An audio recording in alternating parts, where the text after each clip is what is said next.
The hotel ballroom looked impossibly expensive. Crystal lights hung above us, waiters carried silver trays, and a string quartet played near the staircase. Claire tightened her grip on my arm. "Slow down," she whispered. "I am walking normally. You look tense. I thought we were attending your friend's engagement." "We are." Then I saw Adrian standing beside a woman in a white dress. I stopped. Claire pulled my arm. "Ethan, do not make this awkward. You said the groom was someone from school." "He is. You forgot to mention he was your first love." Her jaw tightened. "Not here." Adrian noticed us and smiled. "You actually came," he said. Claire's face changed instantly. Her eyes softened, and her voice warmed. "I would never miss this." Adrian hugged her. Not quickly. Not politely. His hand stayed on her back while she laughed against his shoulder. I looked at the woman beside him. "You must be Ethan," she said. "I'm Lily." I shook her hand. "Congratulations." "Thank you. Claire has told us so much about you." I glanced at Claire. "Has she?" Claire ignored me. Adrian smiled. "She said you are the reliable type." "The reliable type?" "You know," he said, laughing. "Stable. Responsible. Safe." Claire touched my sleeve. "He means it as a compliment." "I am sure he does." During dinner, Claire barely sat beside me. Every few minutes, Adrian called her over. "Claire, tell Lily about the lake trip." "Claire, remember that terrible restaurant?" "Claire, show them the dance." Each time she went, I found them standing near the balcony. Claire was laughing while Adrian held her wrist. I walked over. "Claire, can I speak to you?" She sighed. "Right now?" "Yes." We stepped aside. "You keep leaving me alone." "I am talking to old friends." "You are talking to Adrian." "He is engaged." "That has not stopped either of you from acting like I am invisible." Her eyes narrowed. "Do not start being insecure." "I am not insecure. I am embarrassed." "Then control your face." I stared at her. "My face?" "Yes." "People can tell you are upset. Maybe they can also tell why." Before she answered, an older woman approached us. I recognized Adrian's mother from photographs Claire kept. "Claire," she said brightly. "There you are. Mrs. Blake." The woman hugged her. "You always felt like family." I watched Claire smile. Mrs. Blake turned to me. "And you must be Ethan. Such a patient man." Claire laughed nervously. "He is." "I have a lovely idea," Mrs. Blake said. "You two should give Adrian and Lily a blessing. It would show how beautifully the past can become friendship." "No," I said. Claire looked at me. "Ethan, I do not think that is necessary." Mrs. Blake blinked. "Only a few words." Claire took the microphone from a waiter. "Everyone," she said, smiling toward the tables, "may I have your attention?" My chest tightened. "Claire," I whispered, "put it down." She continued. "Ethan and I both wish Adrian the happiness he deserves." People turned toward us. She handed me the microphone. "Say something meaningful," she whispered. "He was an important part of my life." I looked at Adrian. He was watching me with calm amusement. Lily stood beside him, confused. I raised the microphone. "May you both receive the honesty and loyalty every marriage deserves." The room applauded. Claire did not. On the ride home, she crossed her arms. "You embarrassed me." I blessed them. "You insulted me." I never mentioned you. "You knew what you were doing." "So did you." She turned toward the window. "You always ruin things when you feel threatened." I watched my wife celebrate another man. "He was my past." "Then why did you spend 3 hours dressing for him?" She said nothing. At home, she removed her earrings and climbed into bed. "Are we going to talk?" I asked.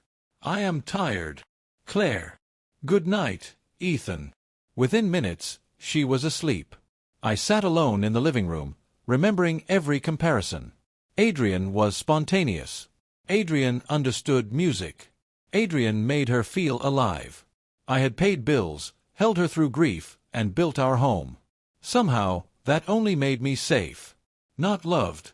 Safe. I had mistaken her dependence for love, and my endurance for a marriage. I opened my laptop. My hands shook as I typed, divorce attorney near me. A law firm appeared at the top. I booked an appointment for Monday morning. Then I closed the screen and whispered, "This time, I choose me." The next morning, Claire walked into the kitchen as if the engagement party had never happened. "Coffee?" she asked. "No." She poured herself a cup. "You are still upset." "I am thinking." "About what?" "Last night." She rolled her eyes. "Ethan, it was one speech." "It was not the speech." "Then what is it?" I looked at her. "You." Claire leaned against the counter. "You are being dramatic." She took a sip, then added, "Adrian is starting a company. He needs investors." I said nothing. "You know people," she continued. "Daniel might be interested." "No." Her eyebrows rose. "You did not even hear the proposal." "I do not need to." "You could at least try to be mature." "Being mature does not mean helping your former boyfriend become part of our marriage." She laughed. "Adrian is just an old friend. Old friends do not make husbands feel like guests." "You are impossible." I stood. "I have work." She smiled as if she had won. "Good. Maybe the office will calm you down." I left without answering. Before driving away, I opened the banking app. Our savings balance looked lower than I remembered. Much lower. At work, Marcus stared at me across my desk. "You look terrible." "Thank you. I mean worse than usual."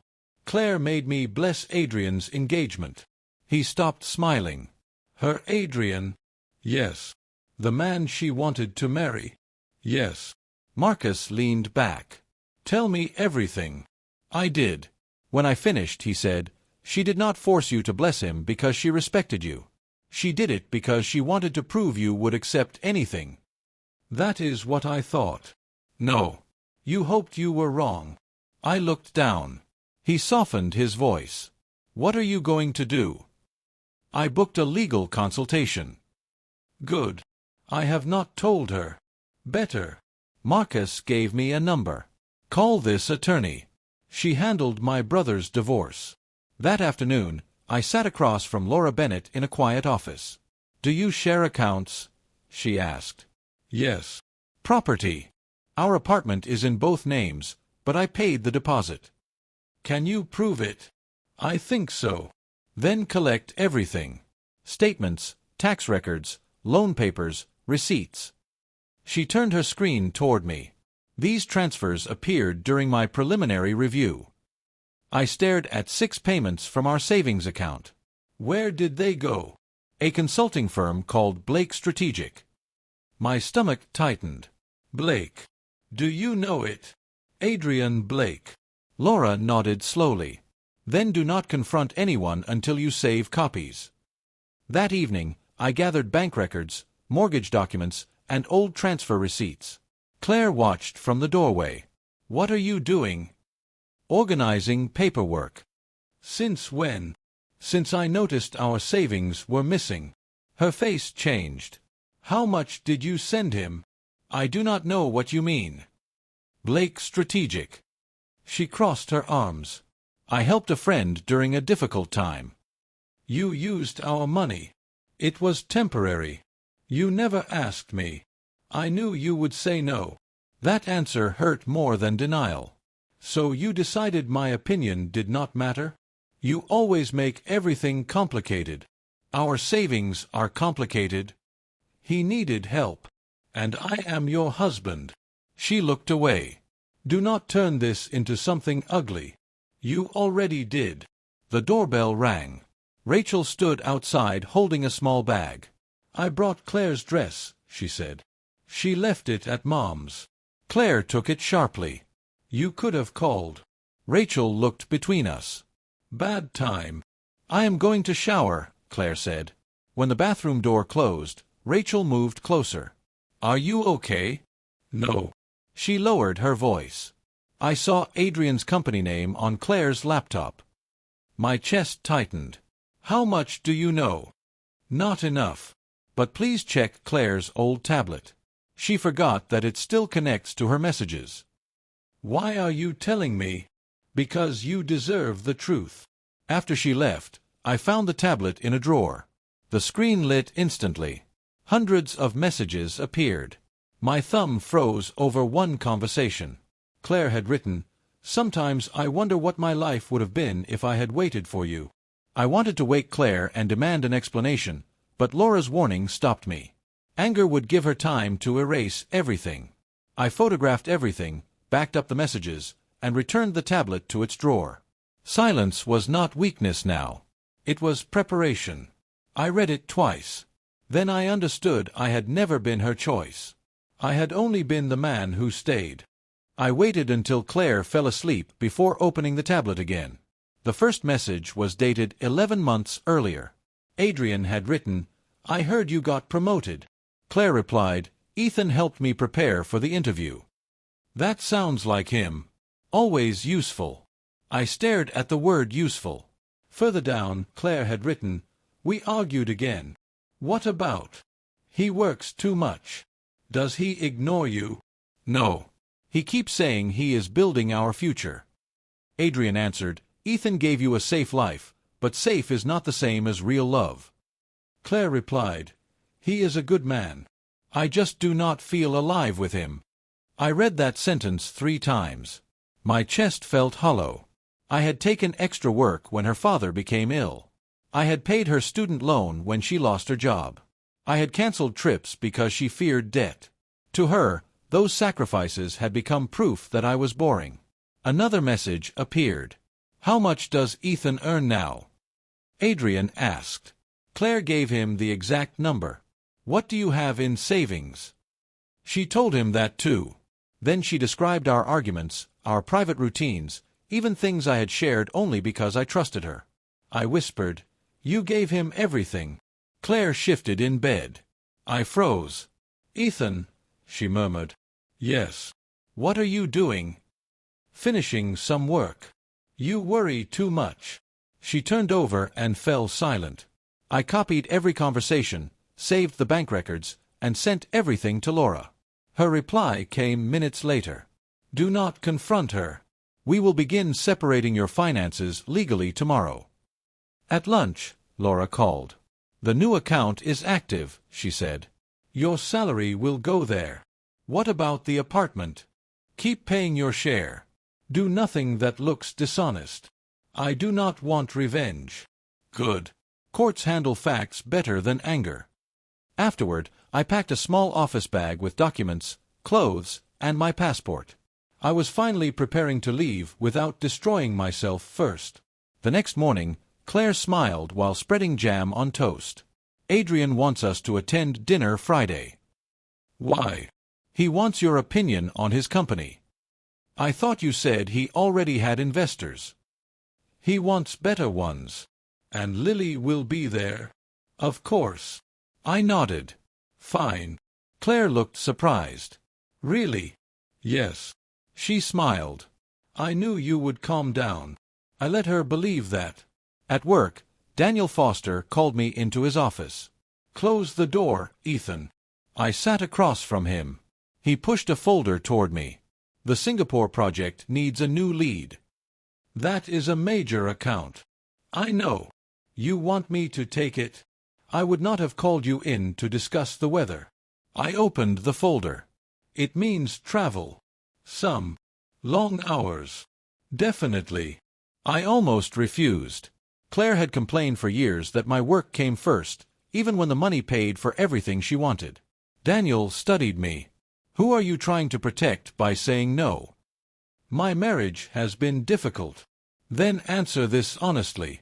Has making yourself smaller improved it?" I said nothing. He leaned forward. "Do not reduce your future to keep someone comfortable in your present." I looked at the contract again. "When do I start?" Daniel smiled. "Monday." Friday evening, I sat across from Adrian at a private restaurant. He raised his glass. To new beginnings. Claire smiled at him. You always loved dramatic speeches. Adrian laughed. You loved them too. Lily glanced at me. Claire continued, Remember Paris? You made that speech near the river. Adrian smiled. You cried. I was 22. You cried beautifully. Lily placed down her fork. You two went to Paris together? Claire blinked. Years ago. You never mentioned that, Lily said. Adrian reached for her hand. It was ancient history. Ancient history seems very present tonight. Silence settled over the table. Later, Lily found me near the entrance while Claire and Adrian spoke by the bar. Do you ever feel like they are having a conversation the rest of us cannot hear? She asked. Every day. Her expression hardened. I thought I was imagining it. You are not. She slipped a card into my hand. My number. Call me if you learn anything. Before we left, I returned for Claire's coat. I heard her whisper, Once you are married, things will be different. Adrian answered softly, Only if we allow them to be. I stopped behind the wall. For the first time, the truth did not break me. It sharpened me. I woke before Claire and placed a small gift box beside her coffee cup. 7 years. I had remembered every anniversary, even during the years when she barely remembered me. Claire entered the kitchen, glanced at the box, and frowned. What is that? You tell me. She opened it and found the silver bracelet I had bought weeks earlier. Did I forget something? Our anniversary. Her face changed for half a second. Ethan, I have been distracted. I noticed. She pushed the bracelet aside. We can celebrate this weekend. I already made reservations. Cancel them. I looked at her. She opened her phone. Adrian has a problem. Of course he does. His business funds are temporarily frozen. He needs a short loan before the wedding. How much? $80,000. I laughed. It was the first real laugh I had made in days, and it sounded empty even to me. Claire's eyes narrowed. What is funny? You forgot our anniversary, but you remembered Adrian needed $80,000. He will repay it. With the money you already sent him? That was different. You keep saying that. Claire folded her arms. Adrian helped me during the hardest time of my life. I was there during the hardest time of your life. She looked away. That was different. I opened my briefcase and placed the divorce papers on the table. For several seconds, she only stared at them. What is this? You know what it is. Her eyes moved across the first page. You filed. Yes. You are divorcing me over a few messages? No.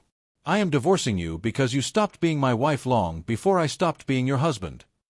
She grabbed the pages and tore them in half. There. Now stop being dramatic. The official copies have already been filed. Her hands froze. I also followed my lawyer's advice and restricted joint withdrawals. You froze our money. I protected what remains. You had no right. I had every right. Half of it was mine, and you treated all of it like Adrian's. Claire stepped closer. You cannot leave me over one mistake. One mistake does not last 11 months. I never slept with him. You gave him our money, our secrets, and the part of you that should have belonged inside this marriage. Her voice broke. We can fix this. Cut all contact with Adrian. She stared at me. Say it, I said. Call him now. Tell him it is over. Her fingers tightened around her phone. He is in trouble. That hesitation ended everything. I nodded. Thank you. For what? For answering me. I carried one suitcase from the bedroom. Claire followed me. Where are you going? Marcus has a spare room. You are really walking out. I am finally walking toward something. She called before I reached the elevator. You will regret this. At Marcus's apartment, my phone rang again. I am sorry, Claire said. An hour later, she shouted, I will take the apartment. Then she texted, Come home before my mother hears. Her mother called anyway. "Ethan," Eleanor said, "what have you done?" "I filed for divorce. You have humiliated this family. Claire sent our savings to another man. Marriage requires forgiveness." "You made vows," she added. "So did Claire." Eleanor went silent, then said, "People will talk. That seems to matter more to you than what happened." I ended the call. That evening, Rachel arrived at Marcus's door. "I need to tell you something," she said. Marcus left us alone. Rachel twisted her hands. 8 years ago, Claire planned to run away with Adrian. What? They had tickets, bags packed, everything. Why did she stay? He accepted an overseas job and left without her. My throat tightened. Then she met me. Less than a year later. So I was recovery. Rachel's eyes filled. She loved what you gave her, Ethan. I do not know if she ever learned to love you. My phone vibrated. A message from Lily appeared. "I am sorry. You need to see this." The photograph showed Adrian outside his office. Claire was in his arms. His mouth was on hers. I stared until the pain became strangely quiet. Then I saved the photograph and sent it to Laura. My marriage had finally stopped pretending to be alive. I expected rage, but only relief came. The truth was cruel, yet it had freed me from begging for a place in Claire's heart. I closed my phone and whispered, "I am done." I stared at the photograph for less than a minute. Then I sent it to Laura and forwarded it to Lily. My phone rang almost immediately. "How long have you had this?" Lily asked. "A few minutes." Her breathing shook. "He told me Claire was following him. He told Claire he was marrying you for business." Silence filled the line. "What exactly did he say?" she asked. "That your father's investment was the only reason the wedding still existed." Lily began crying, but her voice stayed controlled. "He delayed the ceremony twice. Each time, he said the company needed more money first." "How much has your father invested?" "Nearly $500,000. I closed my eyes. "Claire sent him money too." "How much?" "More than 60,000 from our savings." "He told me she was obsessed with him," Lily said. "He claimed he only answered her messages because he feared she might hurt herself." "He told her you were temporary." Lily inhaled slowly. "Then we stopped protecting him." Over the next 2 days, we compared messages, dates, transfers, and promises. Every story Adrian gave Claire contradicted the one he gave Lily. Laura added the photograph to my case. "Do not contact Adrian," she warned. "I do not plan to. And do not celebrate too early. Men like him become reckless when control slips." Claire moved out of our apartment that week. Rachel told me she had taken 2 suitcases to Adrian's place. Marcus watched my expression. "You look relieved." "I am. Only relieved. I want her to understand what she chose." "That sounds dangerously close to revenge." "She lied to me for a year." "I know." "She emptied our savings." "I know." "She kissed him while asking me to save his company." Marcus leaned forward. "Justice can free you. Revenge can keep you tied to her." I looked away. He added, "Do not let her ruin your future twice." At work, I buried myself in the Singapore project. A major client threatened to cancel after our delivery schedule failed. Daniel entered the conference room. "Can you save this?" "I can restructure the rollout." "How?" "Move the software launch into 3 stages, reduce the first payment, and tie the rest to results." Daniel studied the numbers. "Present it." The client accepted. After the meeting, Daniel closed the door. "You rescued a contract worth millions." "The team helped." "The team was panicking." "You were thinking." "What are you saying?" "I am promoting you to regional director." I stared at him. "That quickly? You earned it that quickly?" For the first time in years, success did not feel like something I needed Claire to approve. I rented a small apartment near work. It had plain walls, 1 couch, and no memories. Marcus carried in a box. This place needs personality. It has a door that locks. That is not personality. It is enough for now. That night, someone knocked. Claire stood outside. Her hair was unwashed, and dark circles shadowed her eyes. "How did you find me?" "Rachel." I stepped into the hallway. "You cannot come inside." "Adrian made a mistake," she said. "I made one too." "A mistake." "He is confused." "He kissed you." "He said he would end the engagement." "And did he?" Claire looked down. "What happened?" I asked. "He said the divorce made everything complicated." "Meaning?" "He said people would think I destroyed my marriage for him." "You did." Her eyes filled. "He called me too complicated." I almost laughed, but Marcus's warning stopped me. "Stop the divorce," Claire whispered. "We can start again." "Are you here because you chose me, or because he refused to choose you?" She opened her mouth, then closed it. "That is what I thought." I turned toward my door. "Wait," she said. "There is something else." I faced her. "Adrian has documents from your company." My body went cold. "What documents?" "Budgets. Client projections. Internal reports." "How did he get them?" She began crying. "I sent them." "You stole company files?" "He said they would help him secure investment." "When?" "Months ago." "Did you understand they were confidential?" "I thought he would only study them." I stepped back, unable to breathe properly. Claire reached for me. "Ethan, please." I moved away. My marriage had damaged my heart. Now it might destroy my career. I opened my door and said, "Leave." Then I called Daniel. I had no time to mourn what she had done. Daniel answered on the second ring. "Ethan." "It is almost midnight." Claire stole confidential files and sent them to Adrian. Silence followed. "Come to the office," he said. "No." I expected security guards when I arrived. Instead, Daniel opened the conference room and pointed to a chair. "Tell me everything." I did not defend Claire or myself. I explained the messages, the transfers, and her confession. When I finished, I said, "If you fire me, I understand." Daniel stared at me. "Did you give her access?" "No."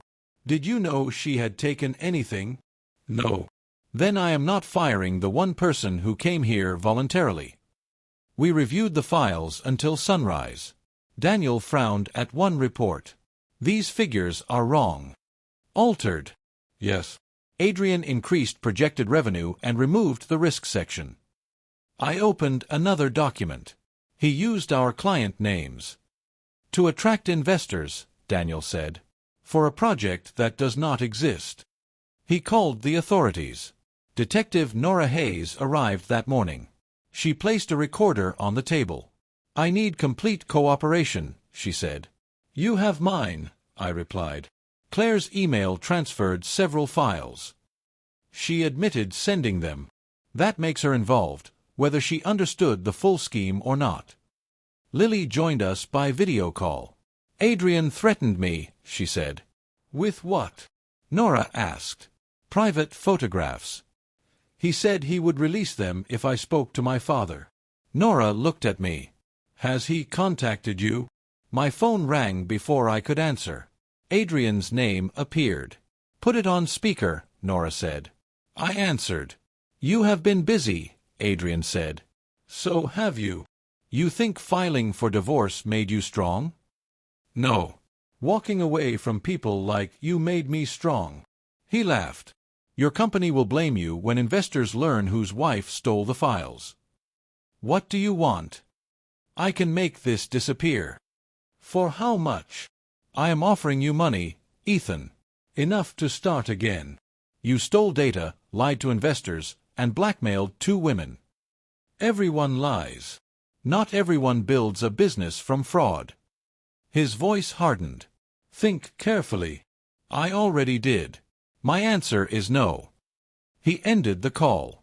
That afternoon, Lily entered the office carrying a folder. "My father found these loan papers," she said. His signature is forged. Nora examined them. How much? 300,000. Lily called her father in front of us. Dad, stop every payment to Adrian. Today. Her face tightened while she listened. No, the wedding is over. Within hours, Adrian lost Lily's family support. Investors began calling Daniel, demanding proof that Adrian's project was real. It was not. Claire arrived at the station shaking. He says I planned everything, she whispered. Did you? Nora asked. No. I sent files, but I did not change them. Can you prove that? Claire placed her phone on the desk. I recorded him. Nora played one recording. Adrian's voice filled the room. Change the dates, remove the warnings, and let me handle the investors. Claire whispered, Will this help me? It will help establish the truth, Nora replied. It will not erase what you did. 2 nights later, Claire called me. I know I have no right to ask, she said, but I think he is going to hurt me.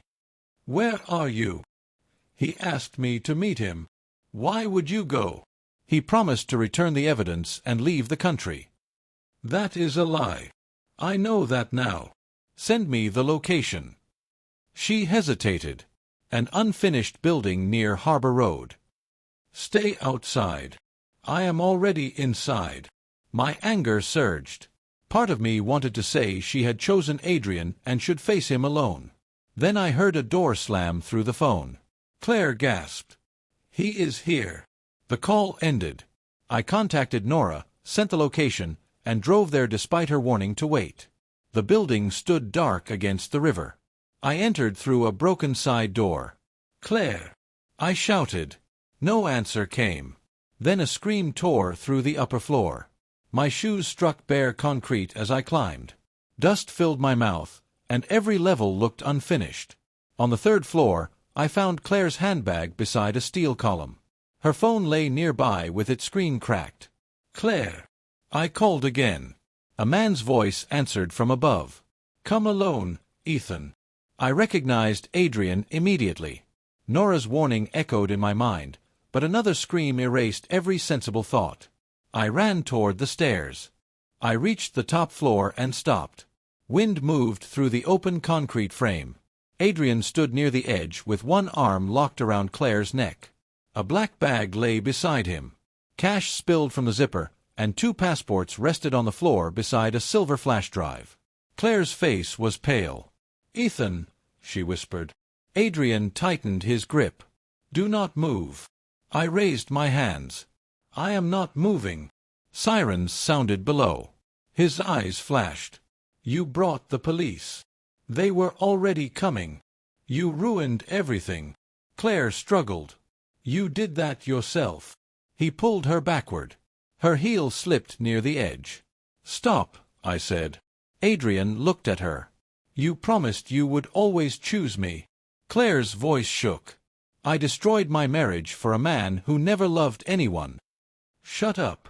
It is true. He turned toward me. Tell them to leave. I cannot. Call Detective Hayes. She will not leave. Then Claire falls. My stomach tightened, but I kept my voice calm. What do you want? A car. Clear roads. No police. You know that will not happen. Make it happen. I took one slow step forward. Stay back. You wanted me here, Adrian. I wanted someone useful. You always did. His jaw tightened. I pointed toward the bag. You have cash, passports, and evidence. You planned to run. I planned to survive. You planned to let Claire take the blame. Claire turned toward him. Is that true? Do not listen to him. You used my email, she said. You sent the files. You changed them. You helped me. I trusted you. Adrian laughed bitterly. Trust is what weak people call bad judgment. I saw Claire flinch. I said, Look at me, Adrian. He did. You won. His expression shifted. What? You took my wife. You took my trust. You took years of my life. Claire closed her eyes. I continued, You made me question everything I believed about love. Adrian smiled slowly. Finally, you understand. But you could not take the man I became after losing them. His smile vanished. Claire drove her elbow into his ribs. He released her for 1 second. Run! I shouted. She moved toward me, but Adrian grabbed her hair and pulled her back. I rushed forward and struck his arm. Claire fell away while Adrian and I crashed against a concrete column. He punched my jaw. You should have stayed quiet, he hissed. I hit him in the stomach. I stayed quiet too long. We struggled toward the edge. Below us, police lights flashed across the ground. Adrian grabbed my shirt and tried to throw me aside. I twisted, and his foot slipped beyond the ledge. He caught my wrist. For 1 terrible second, he hung over the empty space. Ethan! Claire screamed. Adrian looked up at me. Help me! My grip tightened around his wrist. I remembered the messages, the stolen money, the kiss, and every lie. I could open my hand. No one would blame me. His own choices had brought him here. Please, he whispered. I pulled. Pain tore through my shoulder, but I dragged him onto the floor. He stared at me in shock. I will not become you, I said. Police officers rushed in. Detective Hayes forced Adrian onto his stomach and handcuffed him. The flash drive, I said. Beside the bag. She nodded. We have it. Claire stumbled into my arms. You came, she cried. You saved me. I held her long enough to steady her, then gently stepped away. Her face collapsed. At the hospital, she sat beside me while a nurse checked my shoulder.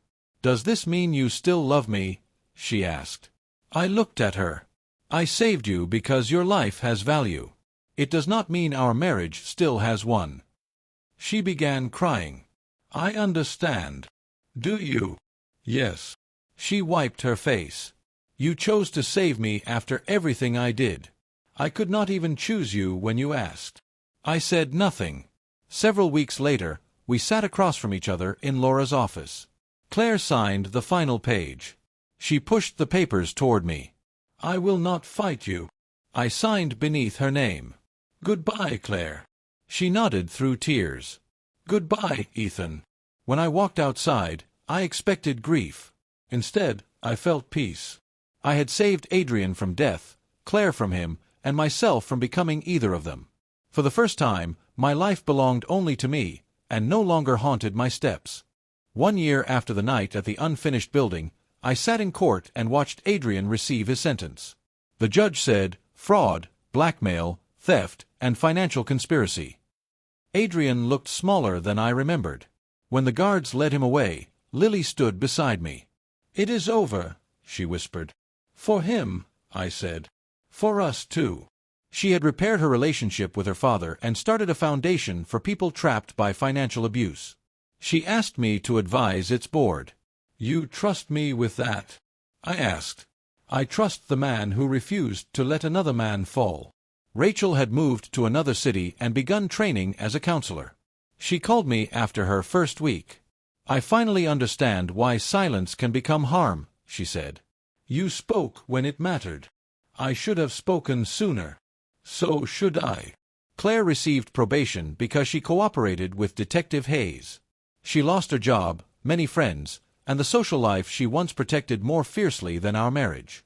Rachel told me Claire had started therapy. She is changing, Rachel said carefully. I hope she changes for herself. You do not want her back. No. My answer no longer hurt. At work, Daniel called me into the same office where he once offered me the Singapore project. You look nervous, he said. You usually give me difficult assignments in this room. This one is worse. He placed a partnership agreement before me. I stared at it. Partner. You earned it. Marcus celebrated by bringing cheap pizza to my apartment. You are a partner now, he said. Buy better food. You brought the pizza. Because success has clearly made you irresponsible. I laughed. He looked around my quiet living room. You know what is funny? What? You once thought peace meant boredom. I was wrong. This life is not exciting enough for Claire. This life is mine. That makes it enough. My days had changed in ways too.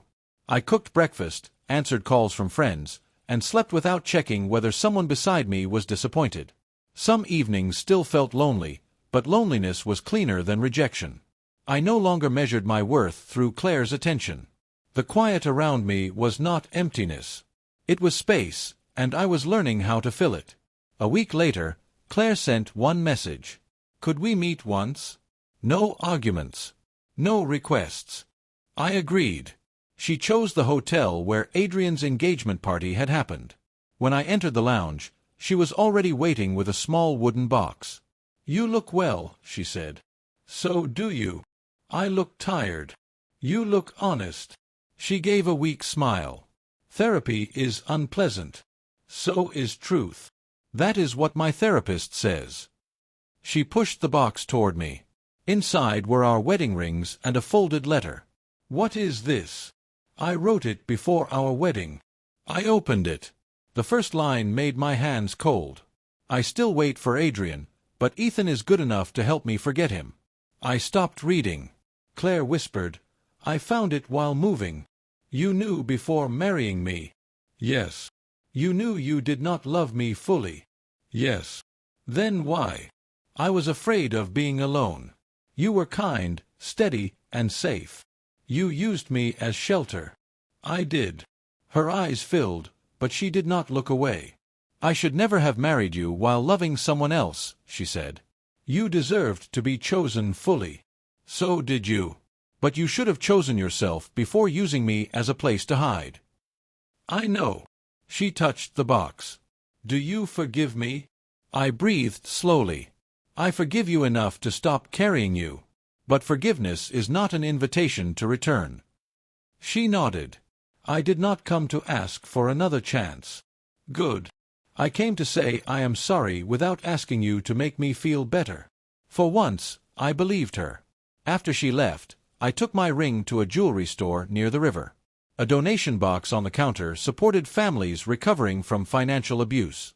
The clerk asked, "Are you certain?" "Yes." I placed the ring inside. Instead of throwing away the past, I gave its value to someone building a future. At sunrise, I stood beside the window of my new home. For years, I believed losing Claire meant losing my future.